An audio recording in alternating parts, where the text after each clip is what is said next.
it's wonderful to be entering your home this morning through your screen. This morning we are looking at John chapter 8, and the first part of this chapter is a very well-known story of a woman who had committed adultery, and she's being brought to Jesus by the Jewish leaders, and they want to set a trap for him. And Jesus kneels down to write something in the dust.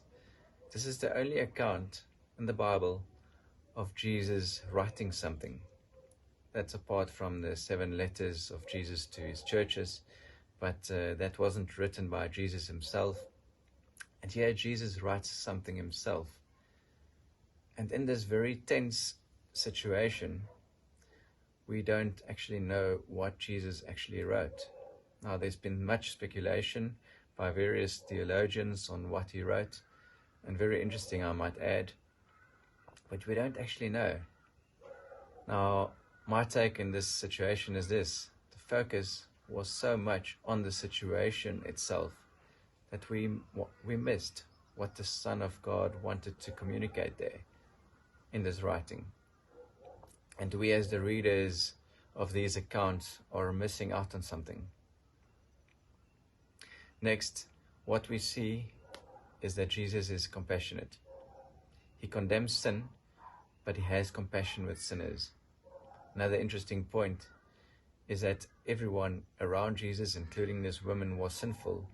And my observation from this scene here is that only one person walked away there, possibly a changed person. This lady realized she had a second chance, and although we don't really know for sure, I'm convinced that she left her sinful life because of that second chance.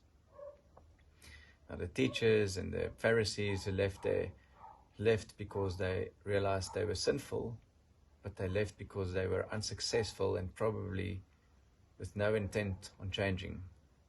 So Jesus shows compassion and mercy to those who realize that they don't deserve it, but that they need it. The largest part of this chapter focuses on Jesus' identity and various statements that he makes. And this is really a moment where he conveys to the people who he is and who his Father is and how he obeys the Father. In essence, Jesus accuses the Pharisees of being slaves, and there is a dispute about this because they don't realize that they are in bondage at all, and Jesus basically says they're in bondage to sin. And Jesus says to them they can't hear what he is saying because they don't belong to God. And this must have been very offensive to them. They believe the lies of their father, who is, Jesus says, is the devil. And sometimes when we can't hear God's voice, maybe there is some introspection that we need to do. The Gospel of John was written primarily to believers, and we should take note of the warnings of this book, and it probably applies to us as well. Know who you are in God. Know your Father.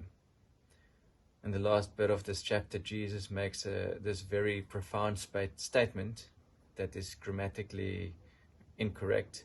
It doesn't really make sense. And he says, before Abram was born, I am. God lives outside of time. Lastly, I want to share with you something that happened last week, Thursday. Our country's president made an announcement, and he asked everyone to pray in the late afternoon, early evening. And during that exact same time, there was this massive storm over Nelspruit. And my family and I, especially with the children, we were looking out the windows at the storm, and we actually forgot to pray. And I realized it afterwards, and we did pray, and luckily God is outside of time. But it showed to me how quickly our attention gets diverted from God to the storm, to the situation. And just like what I did, and like what happened there around Jesus and this woman when he was writing and communicating something, let's not divert our attention from Jesus. Let's keep focusing on him.